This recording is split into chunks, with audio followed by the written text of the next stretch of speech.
Gear's remote-control collisions always cause a stir in crash testing circles. And after the last one between a couple of big cars, viewers wanted us to test a smaller car, the smallest car on sale.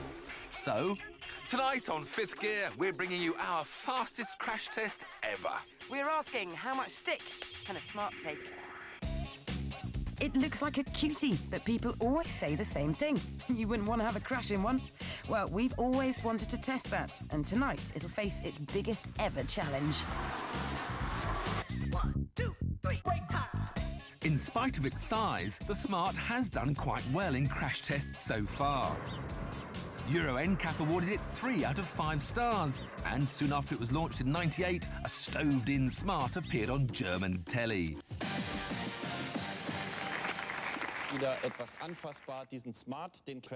It was deemed the safest of 5 small cars tested at 40 miles an hour into a deformable barrier.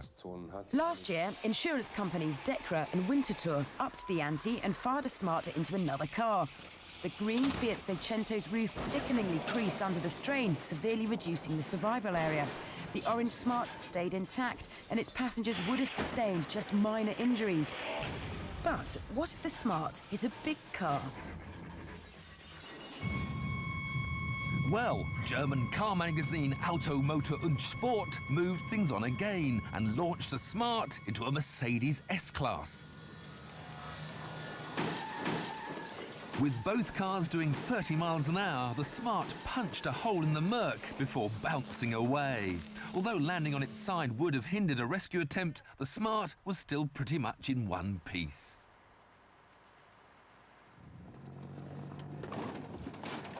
Which got us thinking, is this an indestructible car?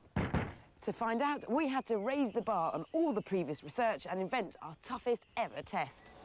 We're going to simulate a high-speed crash by driving into the kind of concrete blocks they use as temporary barriers on motorways. It's an unprecedented experiment. Nobody knows how the little two-seater will perform at 70 miles an hour.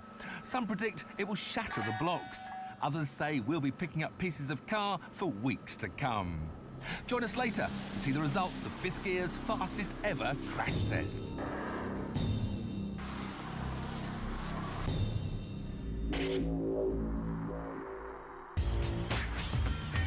We're finding out how tough Smart cars are. Intuitively, we think small cars are bad news in a crash because they don't have a long bonnet to act as an energy-absorbing crumple zone. The Smart gets round this by taking a different approach.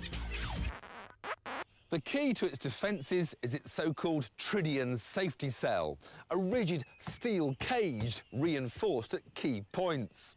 Smart describe it as the hard shell of a nut, with small but efficient crumple zones both at the front and at the rear. In theory, getting inside is like putting on a suit of armour.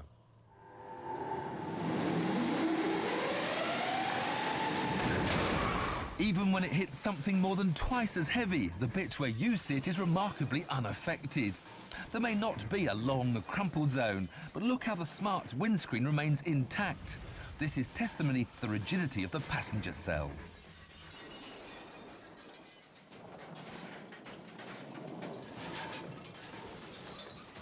The downside of the shell's rigidity is that there's a greater potential for the crash forces to be transmitted through to the passengers. Ideally, you want to slow them down as gently as possible. So you get seatbelt tensioners that stop you lurching forward violently, and they're fitted with force limiters that give you a bit of slack before they dig into your chest. The car's also fitted with a driver airbag, a passenger airbag, and a steering column that will retract out of the way in a crash to give you more room to slow down. That's the theory, but no one knows how the car will behave when it's crashed at 70 miles an hour, which is where we come in. We've enlisted the help of engineering guru Dr. James Brighton. His team have converted a Smart so that the brakes, steering and throttle can be operated via remote control. Dr. Kim Blackburn will guide the Smart from a chase car straight into 20 tons of concrete block.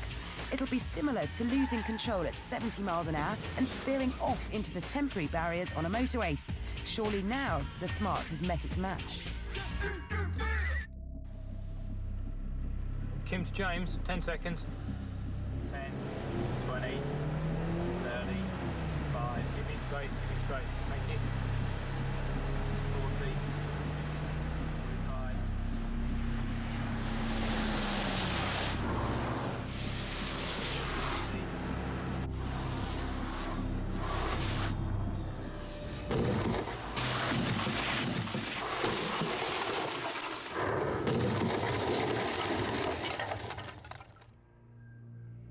From 70 miles an hour to naught in 1 second.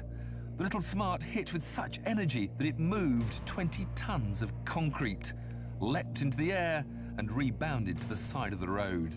We didn't know what we'd find when we reached the wreckage.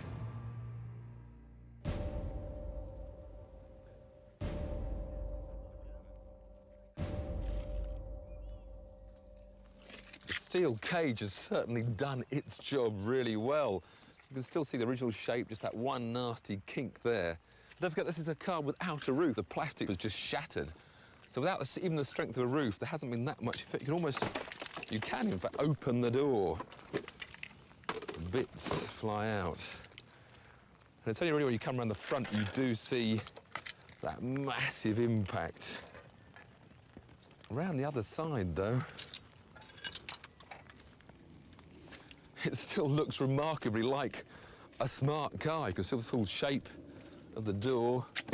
Indeed, the door not only opens normally, it closes again. So that does show how well that cage has worked on this impact. We were staggered at how well the Smart seemed to have stood up to our high-speed collision, but couldn't help wondering how a conventional small car would have performed in a similar test. So we found out. Another remote-controlled 3-star NCAP car, 70 miles an hour into concrete blocks.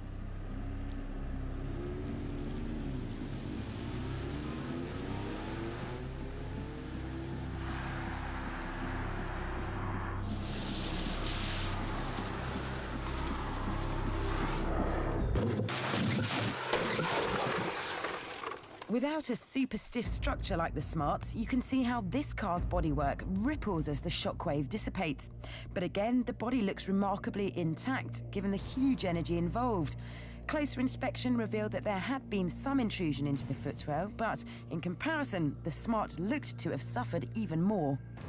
Perhaps most surprising was the obvious energy-absorbing qualities of the concrete. The Corsa's greater mass moved the blocks more than the Smart, but in both cases, the concrete didn't necessarily deliver the killer blow you might have thought. But here's the rub. The cars may have stood up to the severity of the crash surprisingly well, but the humans inside wouldn't. No matter what you drive, rapidly decelerating from higher speeds is something your internal organs simply cannot cope with. The chilling truth is, the people inside both cars would have been very unlikely to have survived. So, how much stick can a Smart take? A lot. But that can't be said for its passengers.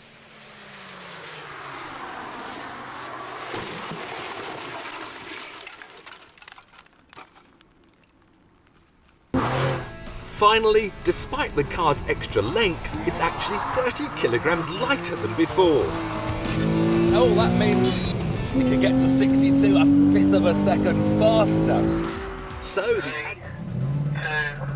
1. Any wheel spin with that sort of power, time's gone.